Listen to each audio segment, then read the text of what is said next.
I don't think this is a hot take at all. I'm sure many of you agree with this. Heath Slater is one of the greatest jobbers in WWE history. The Brooklyn Brawler, Al Snow, then the current era has the likes of Kurt Hawkins. These characters had the capabilities to entertain and they knew their spot because at the end of the day, not everybody could be a main eventer. Somebody's got to fill the other spots. So why not make the most out of it? Up to 2016, Heath Slater had taken every opportunity and made everything he touched entertaining.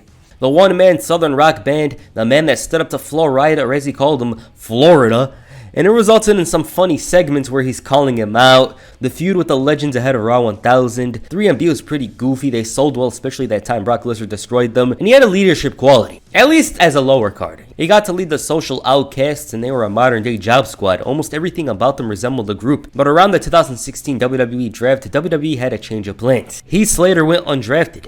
This man thought it was so strange that he wasn't selected, but the fact that they turned the lights off on him should have told him all he needs to know. He was pissed. He was annoyed the fact that Curtis Axel, Bo Dallas, his friends, were drafted, yet he wasn't. And this story was supposed to go a different way. And I quote, they were literally just going to have a little haha thing, lights go out on me, oh I didn't get picked, and then later on that night they were going to put me on the internet saying, oh SmackDown let the little cry puppy in, but I was just like, hell no. I said, right here, we've got a damn good storyline, I'm a free agent, let me go to Raw and SmackDown, try to get a job, try to go and impress Shane, impress Stephanie, to where at the end, where they're trying to get me both, where I'm like, where should I go? We could have months of entertaining stuff with this. Okay. See, this is exactly what I was talking about. If WWE had it their way, the storyline would have ended like that, and Heath Slater wouldn't have the big storyline as he did. Slater the following week ran into the ring, assaulted a jobber, and still couldn't believe he wasn't drafted, so he decided to do something about it. He demanded to be added to the six-pack challenge main event, started a Sign Heath Slater chant, which went very well. Shane McMahon came out and told him to sign a resume, which didn't make Slater happy, and he asked him to see his resume on the WWE Network. He even called himself the brains behind the Nexus and the Core. This man was so energetic here, I can't overstate it. He called himself the hottest free agent, and the fans were going insane. Not for Slater though. And Rhyno dropped him with a gore. Since things didn't work here, he went to Raw. This time, he brought Jinder Mahal. They were now 2MB. Slater had huge plans for the team, but then Mick Foley came out. He said that they should have a battle of the band. The winner gets a contract. So battle of the bands. Okay. Slater didn't want any of this. He refused to break up the band, and Foley said that he's only got one contract. This was enough for Jinder Mahal. While Slater was yapping, he was preparing to drop him.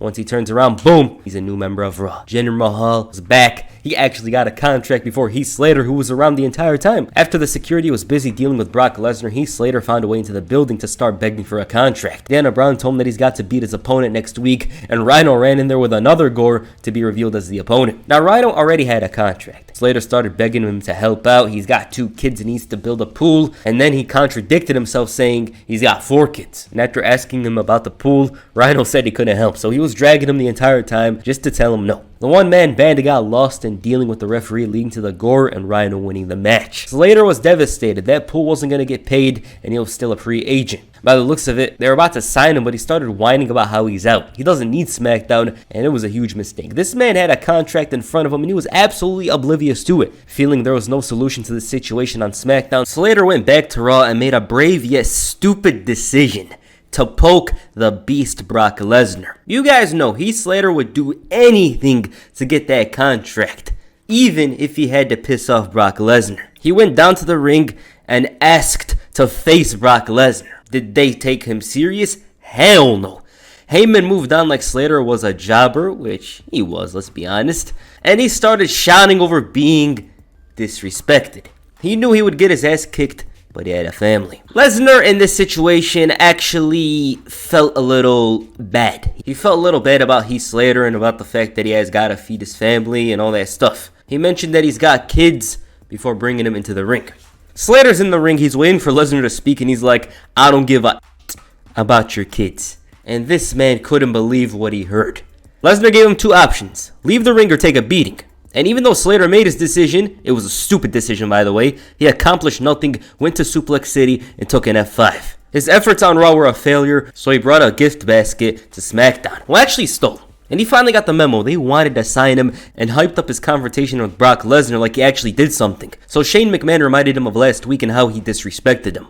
Randy Orton on the side had an idea, and that idea would become apparent later that night. A match, and if Slater wins, he earns a contract. Was he stupid? Yes. Was he hurting? Yes. But nothing was gonna stop him from getting that contract. Even himself. You see, Randy Orton beat him so badly that he got himself disqualified. So Slater won by DQ. This performance drew applauses from Shane and Bryan, who made mention of him winning the match, but he was so phased that he thought he was talking to Mick Foley. The contract was in his hand, but once again he thought wrong. That Shane was Stephanie, so Shane took the contract away. Was he gonna let this go? Hell no, this man was persistent. He wanted championship gold. Bryan thought he wasn't equipped to challenge for the women's title, you know the joke, ha ha ha, but said that he needs to win the tournament to get a contract. So Slater went looking. The Miz gave him false ideas, but once he saw the Bluetooth, he lost hope. He ended up finding a partner in Rhyno. Now, one thing to mention at this point is that Heath Slater was popular. He was popular.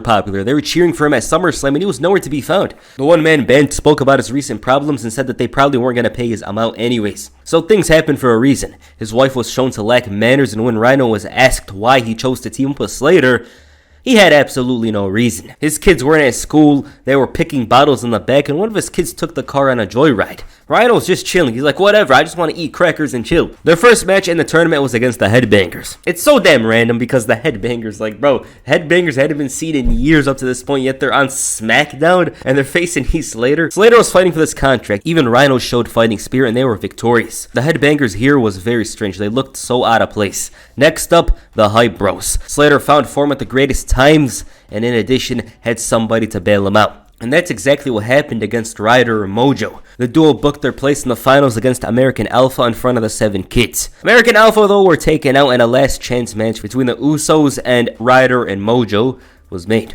Initially, the one-man band was so confident. He was ready to go out there and win this entire thing, but once the cameras were off, at least that's what he thought, it was the entire opposite. He was pissing himself in fear. With that said, the Usos were reinvigorated. They were hyenas who excelled in isolation. They were keeping Slater away from his partner, and when matched with this newfound aggression, they seemed almost unstoppable. Slater was giving it his all, but nothing was working. All he had to do was tag. His opening finally came, and Rhyno went wild. This rubbed off on the one-man band, and after a gore from Rhyno, all Slater had to do was put his arm over Jimmy for the cover. Nice match. The new champion said that this was one of his biggest moments in his life, and was hyped about getting a double wide. Great story. What made it so good was how it all came together. Slater was some random jobber on the card, and like that, he had the entire crowd's support. It shows that just about every story had some sort of potential to it, and initially, he was just gonna be let into SmackDown without any story. A lot of praises for Heath Slater himself. He played this desperate character yearning for any kind of support well. His promos were literally some of the best in his entire career. It felt like 6 years of passion was let out, and it felt more real. Heath Slater was his actual self, and the fans saw that. It came from a real place. Not the trailer park stuff, none of that. I'm talking about the spirit, the emotion. That's what was real. The one-man band signed the contract later that week on SmackDown. He was still excited about the double wide and had plenty of praise for Rhyno. The Ascension had enough of this and challenged them to a match. It was a title match too. They made easy work of them. The Usos, meanwhile, got themselves another title shot and called them cheaters. Why'd they call them that? Well, Rhyno gored Jimmy while the ref wasn't looking. Jay threatened to take Slater's knee out and send him back to the mudslide with 26 of his raggedy-ass kids. See, this is the best thing for the Usos. Turning heel was literally the number one thing that helped them. All they had to do was turn heel. They showed even more charisma, but this video is not about the Usos. It's about Heath Slater. They almost took him out in tag team action the following week. There was no doubts about the Usos. They had the champions' number, but that failed to translate at No Mercy. The tag champions were having a lot of success. They were always winning the title matches, and the duo led Team SmackDown to Survivor Series, where they lost to the Bar and Team Raw. Meanwhile, the next challengers for the title was the Wyatt family, Bray Wyatt and Randy Orton. Now this is where the duo hit a dead end. They lost the titles at TLC and slowly went their separate ways. But hey, it was a nice story for Heath Slater. It was a very memorable story as well. It really stands out in his career. It was probably the best thing he had done after 2010. No doubt about it, because he showed a lot of character. I really liked his promos. They were pretty damn good. It showed a different side to him, something that the fans could get behind. They did. They loved it. I loved it. It was very entertaining. Do I think they could have dragged it a bit? I think so. I kind of think they could have dragged it a bit. Maybe actually have Slater turn things around and win more. And like he said, have Raw and SmackDown fighting for him, trying to sign him to a contract, something like that. I think it would have been good. So yeah. Alright, what do you guys think of Heath Slater's story? Please comment down below. That's it for this video. Make sure you hit the gore on the like button and perhaps the running neck breaker on the subscribe button. Peace. I'm out.